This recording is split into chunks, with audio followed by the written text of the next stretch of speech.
Olá, bom dia no nome de Jesus, mais um fim de semana.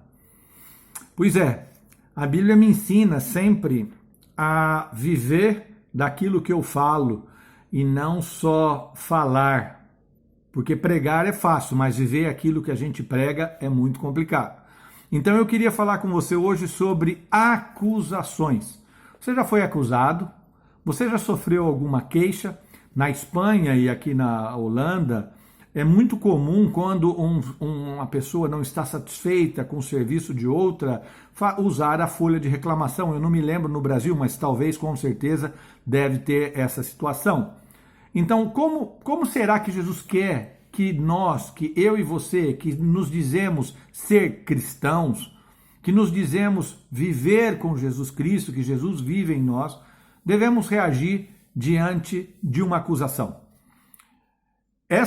Essa palavra veio para mim, porque essa semana eu recebi 2 queixas referentes ao meu trabalho.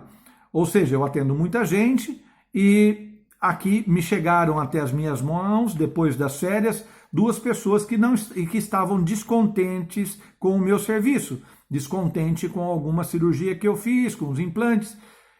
Mas eu tinha algo que eu achava que eu estava certo.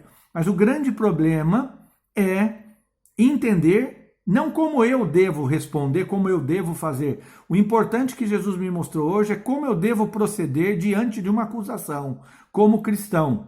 Porque a minha reação carnal é sair dando patada, sair me defendendo de todas as maneiras. Mas como Jesus, ele quer que nós sejamos diferentes. Porque estamos num mundo corrompido, mas nós não devemos ser como o mundo quer que a gente seja. E essa palavra, então, não veio para você, veio para mim. Se servir para você, passa para frente. A primeira coisa que Deus me mostrou foram 2 pontos. O ponto, se eu estou a pessoa como empregado de alguém ou se eu sou o empregador de alguém. Para que antes que você ou eu falemos a respeito das queixas contra nós temos que entender 2 coisas. Se eu sou empregado, se eu sou um servidor de alguém, eu tenho feito o meu trabalho da melhor maneira possível? Eu tenho respeitado os meus chefes, os meus empregadores? A Bíblia diz que eu devo suportá-los mesmo sendo insuportáveis. Eu tenho agido bem para com os meus empregadores? Eu tenho agido bem com os meus clientes? Eu tenho feito o meu melhor para os meus clientes? Eu tenho trabalhado com justiça? Eu tenho dado o meu melhor? Ou eu tenho pensado só no lucro fácil? Como empregado. E como empregador, como dono de empresa, a palavra deixa outro ponto que você e eu devemos entender. Eu estou tratando os meus empregados sobre ameaça? Eu estou forçando os meus empregados a fazerem aquilo que eles não devem fazer? Eu estou sendo justo e honesto com os meus funcionários? 2 pontos que, antes de entender a queixa sobre um serviço que foi realizado, eu tenho que entender isso. Jesus quer que eu esteja subordinado, aceite, faça o melhor do meu trabalho para honrar os meus empregadores, honrarem aqueles que me dão o sustento, e da mesma maneira, se eu sou o chefe, que eu deva fazer o melhor para os meus funcionários executarem os melhores serviços. Entendendo esses 2 princípios divinos, esses 2 princípios cristãos, fica mais fácil da gente entender, porque Deus, ele está interessado com a nossa postura. Deus está interessado de como é que nós servirmos, como é que nós somos servidos. Ou seja, nós temos que estar cientes e claro de sempre servir da melhor maneira, porque é melhor dar do que receber. Então, o que Jesus quer que eu e você tenhamos hoje são uma postura decente, seja como empregado, seja como empregador. Sabe por quê? Porque Jesus vai recompensar cada um de nós segundo aquilo que nós fizermos. E Ele quer que todas as atitudes comerciais, pessoais, interpessoais, sejam atitudes de justiça e de respeito. Se você e eu estamos fazendo atitudes de justiça e de respeito, com certeza o Senhor vai se alegrar em nós. Com certeza o Senhor vai ficar feliz com as nossas atitudes. E se nós, trabalhando assim, fazendo o nosso melhor, estamos recebendo queixas, estamos recebendo reclamações, estamos fazendo o melhor, o justo, o perfeito, o Senhor Jesus diz assim: bem-aventurado aqueles que sofrem fazendo o bem. Mas é difícil, hein? É difícil você fazer o bem e ter que aceitar que você vai ser bem-aventurado. De novo, tem que entender a palavra bem-aventurado. A bem-aventuranças tem dois sentidos. O sentido de vamos avante, continue, ache rei, e o outro é macários, ou seja, seja abençoado. Ou seja, a bem-aventurança é uma bênção na nossa vida e é também uma palavra de força. Então, se estão te perseguindo, se estão fazendo uma queixa com você, seja empregador, seja empregado, mas você está agindo com justiça, vamos à luta, siga em frente, não desista, você vai ser abençoado, porque diz o Senhor que Ele está vendo tudo o que passa na nossa vida. Mas você acha que é muito difícil isso? É muito difícil. Agora eu vou te falar outra coisa terrível que eu encontrei hoje para mim. É uma frase da Bíblia que diz assim: é agradável a Deus quando nós sofremos agravos. É agradável a Deus quando nós sofremos injustamente. Mas você vai falar: meu Deus, mas como é que pode ser isso? Isso não é justo. Como pode Deus achar agradável que eu seja acusado injustamente? Como Deus pode me abençoar por sofrer uma injustiça? Como eu posso seguir adiante, sendo que as pessoas estão falando mal de mim, em situações que eu fui justo? Eu vou ter que reagir. Essa é a nossa maneira. Mas sabe por que é agradável a Deus que nós soframos por cometer coisas justas? Para que a gente possa entender o que aconteceu com Jesus.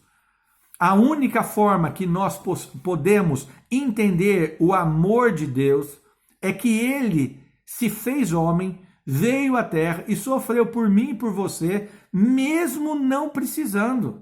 Ou seja, não era justo que Jesus morresse na cruz, que fosse crucificado, pregado, coroa de espinho. Não é justo, mas Ele o fez, aceitou, porque a sua atitude de respeito ao Pai, a sua atitude de manter-se fiel à palavra de Deus, ao próprio Deus, a si mesmo, dá-lhe autoridade para nos salvar e perdoar dos nossos erros. Ou seja, o justo sofrendo pelo pecador. Você talvez, eu talvez, fizemos o melhor, mas de repente o Senhor quer que eu e você entendamos e vamos sentir na carne o que Ele sentiu, porque quando nós sentimos assim, nós mudamos a nossa maneira de pensar e vamos sempre querer fazer e ter uma boa consciência. É agradável a Deus porque com isso Ele quer que eu e você tenhamos boa consciência. O que é boa consciência, Renato? Boa consciência é você fazer sempre, para tudo e para todos, o melhor. Jesus deu o melhor, independente se era justo, se não era justo, se era pecador ou não pecador, Ele se doou por completo. Então, o que Ele quer é que eu e você, nas nossas relações, nos nossos trabalhos, independente se nos critiquem ou não, independente se falhem ou não, que nós façamos o melhor, que tenhamos sempre uma boa consciência de santidade. O que é santidade? Santidade é fazer sempre o bom, o melhor para tudo e para todos, porque Ele vai nos recompensar. E quando nós entendemos isso, a nossa alma se acalma. Porque Deus acha agradável que com isso nós vamos aprender a suportar. A primeira reação minha é sair já dando mordida no primeiro que eu encontrar. Mas o Senhor quer que eu e você façamos como Jesus, suportemos a nossa cruz.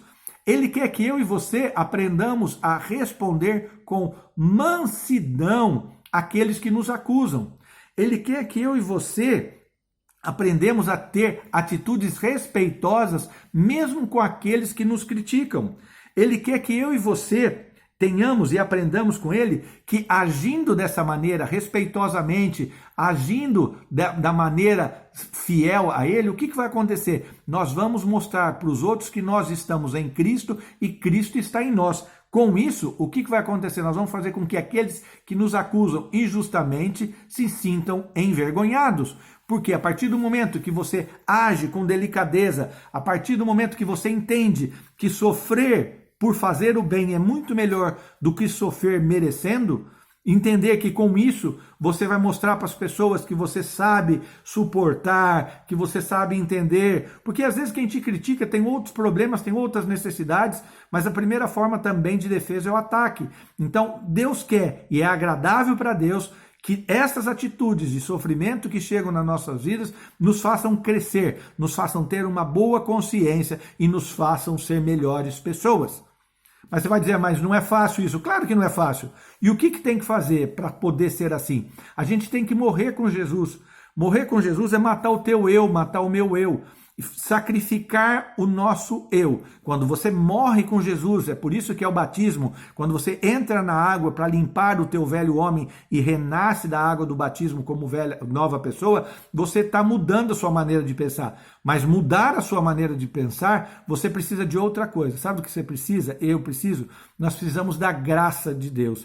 Paulo, quando tinha aquele espinho na carne, que ele sentia tanta dor, ele falou, não aguento mais, o Senhor disse para ele, a minha graça te basta. Então a graça, nesse sentido, não é um presente que Deus nos dá.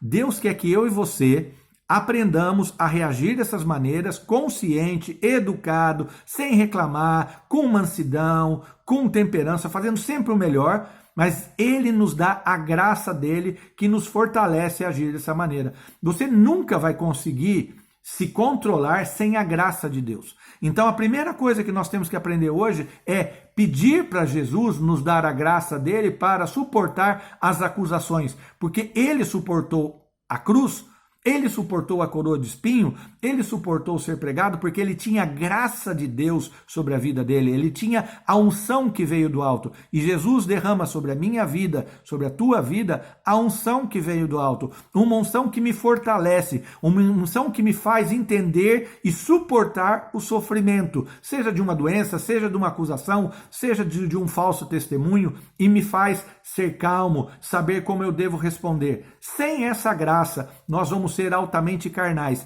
Sendo carnais, nós vamos fazer exatamente aquilo que o diabo quer que nós façamos. Reagir com agressividade, sem mansidão e não aceitar a nossa cruz.